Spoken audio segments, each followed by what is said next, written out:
சோவிற்கு அஞ்சலி செலுத்திவிட்டு D Rajendar செய்தியாளர்களை சந்தித்து வருகிறார். அதனை தனக்கென்று ஒரு எழுதுகோலை பிடித்து தனக்கென்று ஒரு தனி ஆட்சி நடத்திய ஒரு மாபெரும் மனிதர்தான் அன்புக்கும் பண்புக்குரிய அந்த ஆன்மா என்று சொல்லக்கூடிய அளவுக்கு சோ அவர்கள். அவர் இன்றைக்கு மறைந்து விட்டார் என்று சொல்லும்போது கலைத்துறையின் காதலர், நாடகத்துறையின் காவலர், பத்திரிகை துறையிலே பாவலர், அரசியலிலே ஆர்வலர் என்று சொல்லக்கூடிய அளவுக்கு அத்தனை துறைகளையும் கையாண்ட அந்த மாபெரும் மனிதர் இன்றைக்கு மறைந்து விட்டார் என்று சொன்னால் யாராலும் தாங்க இயலவில்லை. ஒரு துக்ளக் என்ற ஒரு பத்திரிகையிலே அவர் எழுதிய எழுத்துக்கள் இன்றைக்கும் மறையாது. அவர் நாடகத்துறையிலும் கலைத்துறையிலும் அவர் எந்த அளவுக்கு தன்னுடைய தனி திறமையை, ஆற்றலை வெளிப்படுத்தியவர் என்பதை இந்த தமிழ்நாடு அறியும். மறைந்துவிட்ட முன்னாள் முதல்வர் மக்கள் திலகம் அவர்களுடைய நண்பராக இருந்து, நடிகர் திலகம் மறைந்துவிட்ட நடிகர் திலகம் சிம்மக்கரோன் அவருடைய நண்பராக இருந்து, இன்றைக்கு முதல்வராக இந்த மண்ணை விட்டு மறைந்து சென்றாலும் மக்கள் மனதிலே நீங்காத இடத்தை பிடித்து, இன்றைக்கு மண்ணுக்குள்ளே புதைந்தாலும் மக்கள் மனதிலே புதியலாய் என்றைக்கு மறையாத விடியலாக இருக்கக்கூடிய அம்மாவிடத்திலே அவருக்கு நெருக்கமான முறையிலே இருந்தவர்.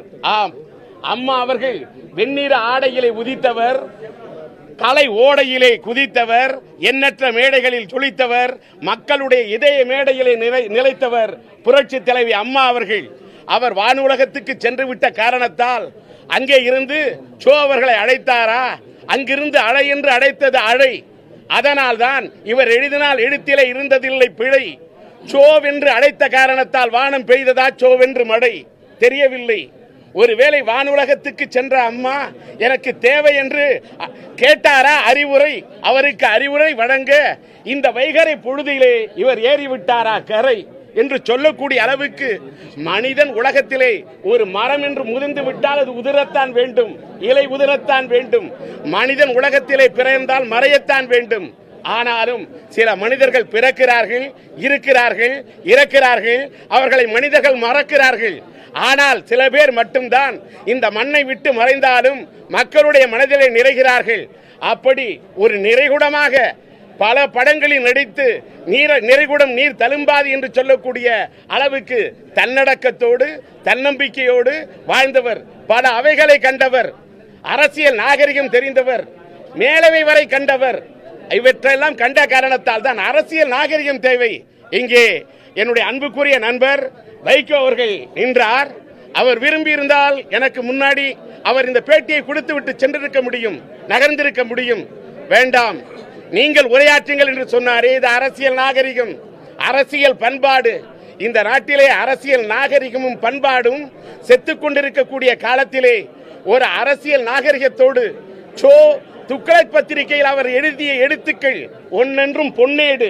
இந்த நாடு இருக்கின்ற வரை அவர் எழுதிய ஏட்டின் எழுத்துக்கள் இருந்து கொண்டே இருக்கும், மக்கள் மனதிலே வாழ்ந்து கொண்டே இருக்கும். அவரை இழந்து வருத்தப்படக்கூடிய, துக்கத்திலே துயரத்திலே இருக்கக்கூடிய அவருடைய இல்லத்தை சார்ந்தவர்களுக்கு, அவர் சுற்றத்தை சேர்ந்தவர்களுக்கு, சொந்தத்தை சேர்ந்தவர்களுக்கு என்னுடைய மனமார்ந்த இரங்கலை தெரிவித்துக் கொள்கின்றேன், ஆறுதலை தெரிவித்துக் கொள்கிறேன். சோ அவர்களிடம் கடைசி வரை இருந்தது லட்சியம்.